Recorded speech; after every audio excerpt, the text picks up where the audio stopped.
मेरे प्रभु आएंगे, मेरे प्रभु अवश्य आएंगे और साक्षात दर्शन होंगे मुझे मेरे प्रभु के। कैसे देखूंगा मैं उनके बाल रूप को। प्रभु, मेरी इन आंखों को दृष्टि देना कि आपके बाल रूप को देख पाऊं। मेरे प्रभु आएंगे, अवश्य आएंगे मेरे प्रभु।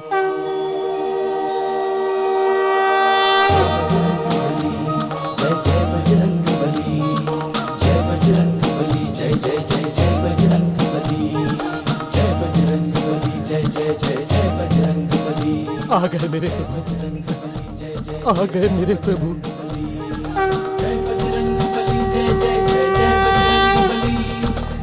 मेरे प्रभु आ गए, मेरे प्रभु आ गए।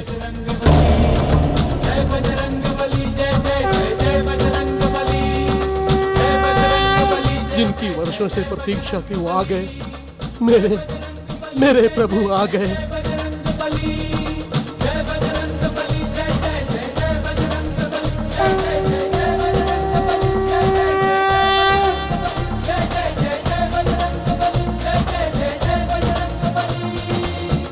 गुरुदेव, गुरुदेव,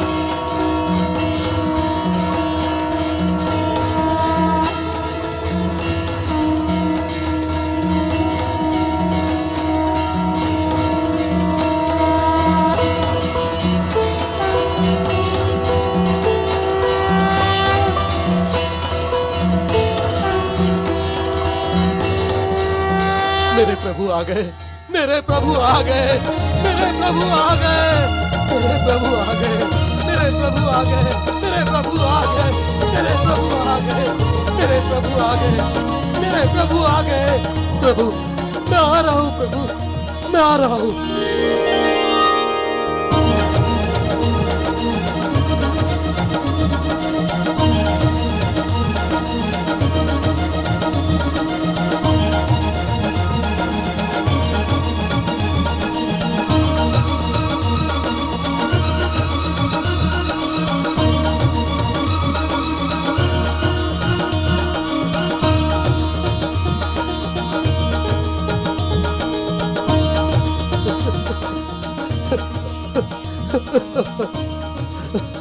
इतना विलंब किया प्रभु।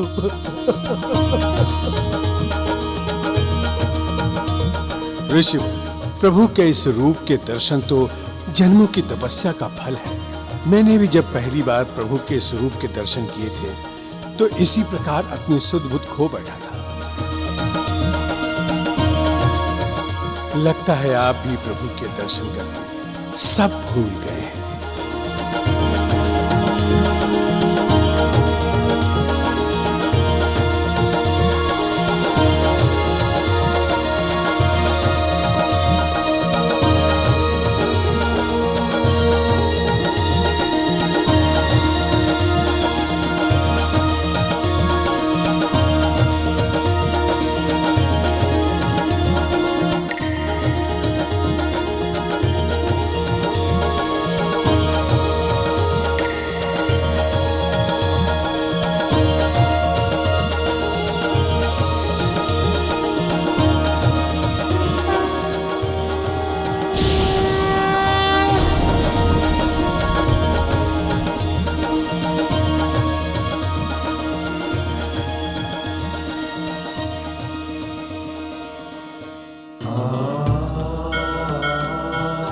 प्रभु, इन नन्हे नन्हे चरणों से चल के आप अपने भक्त के द्वारे आए हैं। कहीं कांटे न चुभ गए हो। अद्भुत छवि है आपके इस बाल रूप की। वर्षों से तरसते इन नैनों की प्यास बुझ गई है प्रभु, प्यास बुझ गई है।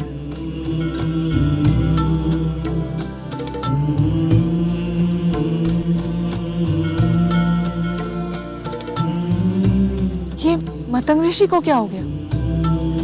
कब से मारुति को देखे ही जा रहे हैं। गुरुदेव, ये आप क्या देख रहे हैं? ये वही बालक है जो आपके आशीर्वाद से हमें मिला है। महाराज केसरी, आपके पुत्र के मुख पर जो आभा है उसे देखते रहने को मन करता है।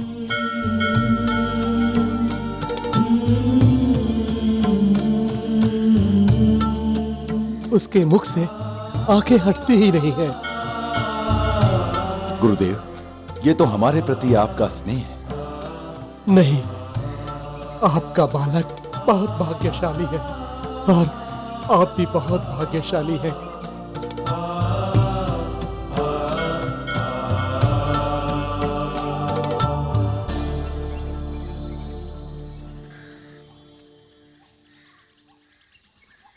नहीं नहीं गुरुदेव, ये आप क्या कर रहे हैं? हमने तो आपको गुरु माना है, आपसे हम पांव कैसे धुलवा सकते हैं? अतिथि धर्म तो निभाना ही पड़ेगा। नहीं ऋषिवर, हमें पाप लगेगा। हम स्वयं धो लेंगे। जैसी आप लोगों की इच्छा, किंतु मारुति के पांव मैं अपने हाथ से धोना चाहता हूँ। ये आप क्या कह रहे हैं गुरुदेव? मैं मारुति का गुरु नहीं हूँ, इसलिए आप मुझे मत रोकिए। अंजना, कोई पाप नहीं लगेगा। वैसे भी बच्चे तो भगवान का ही रूप होते हैं।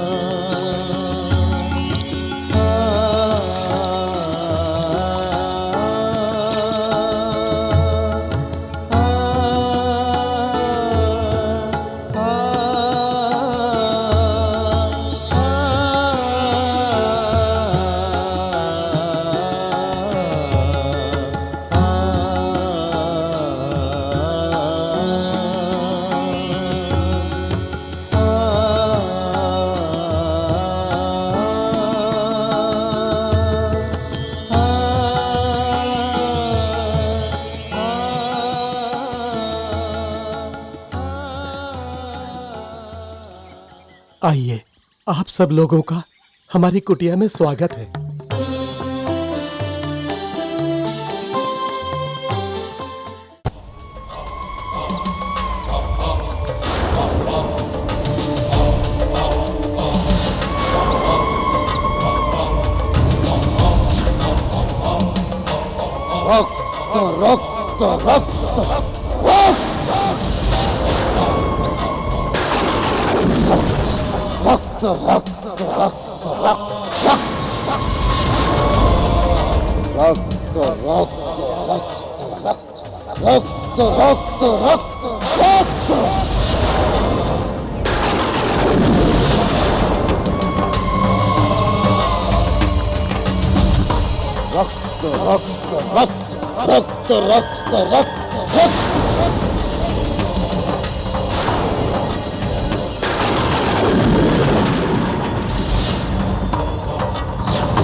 पाताली ज्वाला प्रज्वलित हो, प्रज्वलित हो।